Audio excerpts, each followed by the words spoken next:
यह कहानी एक सच्ची घटना पर आधारित है। दिल्ली के द्वारिका नगर में एक ऐसी घटना घटने का दावा किया जाता है जिसकी वजह से इस सोसाइटी में रह रहे दर्जनों परिवार अपना घर छोड़ने को मजबूर हो गए। यह घर आज भी दिल्ली के द्वारिका नगर में मौजूद है।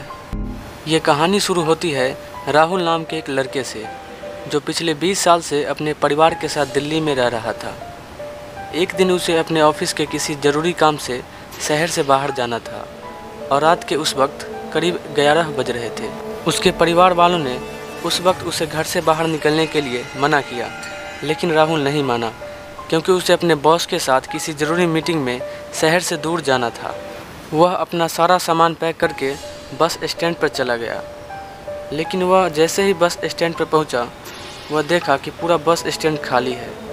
इस वक्त बस स्टैंड पर कोई भी नहीं था, लेकिन फिर भी वह नहीं माना और वह बस का इंतज़ार करने लगा। थोड़ी देर बाद वहाँ एक लड़की भी आ गई और राहुल के सामने खड़ी हो गई और वह राहुल को लगातार घूरने लगी, लेकिन राहुल इसे नज़रअंदाज करके इससे दूर हट गया और वह पास में जाकर कुर्सी पर बैठ गया। अब वह लड़की फिर से राहुल जिस चेयर पर बैठा था उसी चेयर पर जाकर बैठ गई। अब इस बार राहुल बुरी तरह डर गया क्योंकि वह देखा कि उस लड़की के पास पैर है ही नहीं। राहुल यह सब देखने के बाद अपने आप को रोक नहीं पाया और वह अपना सारा सामान छोड़कर उस बस स्टैंड से भागने लगा और ज़ोर ज़ोर से चिल्लाने लगा। थोड़ी देर बाद जब वह बस स्टैंड से कुछ ही दूरी पर पहुंचा, तब उसने कुछ राहत की सांस ली और आराम से अपने घर की तरफ लौटने लगा। लेकिन वह अभी अपने घर से कुछ ही दूरी पर पहुंचा था, तभी उसकी नज़र अपनी गली में स्ट्रीट लाइट के पास पड़ी। वह देखा कि वह लड़की वहाँ भी खड़ी थी।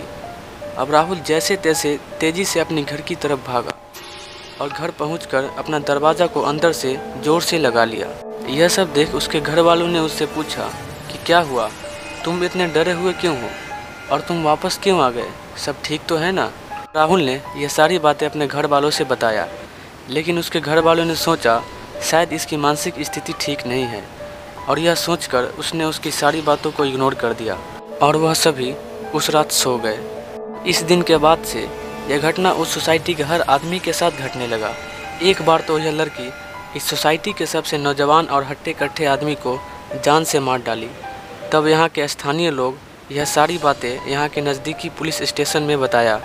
इसके बाद से यहाँ के पुलिस अधिकारी इस सोसाइटी पर नज़र रखना शुरू कर दिया और सुरक्षा के तौर पर 2 नाइट गार्ड को ड्यूटी पर लगा दिया। लेकिन इससे इस सोसाइटी पर कुछ खासा फ़र्क नहीं पड़ा, क्योंकि कुछ दिन तक तो उस सोसाइटी में सब कुछ ठीक रहा, लेकिन एक रात वही लड़की उस गली में चौकीदारी कर रहे 2 नाइट गार्ड में से एक नाइट गार्ड को बड़ी ही बेरहमी से कत्ल कर दिया।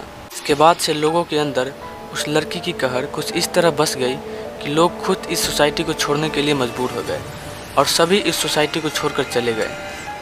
यह सोसाइटी आज भी दिल्ली के द्वारिका नगर में मौजूद है और यहाँ की सरकार ने इस सोसाइटी को दिल्ली के मोस्ट हॉन्टेड पैलेस में शामिल कर लिया है और इसके बाद से इस सोसाइटी में लोगों को आने जाने पर पाबंदी लगा दी गई। तो दोस्तों, आपको यह कहानी कैसी लगी वीडियो के कमेंट सेक्शन में ज़रूर बताइएगा।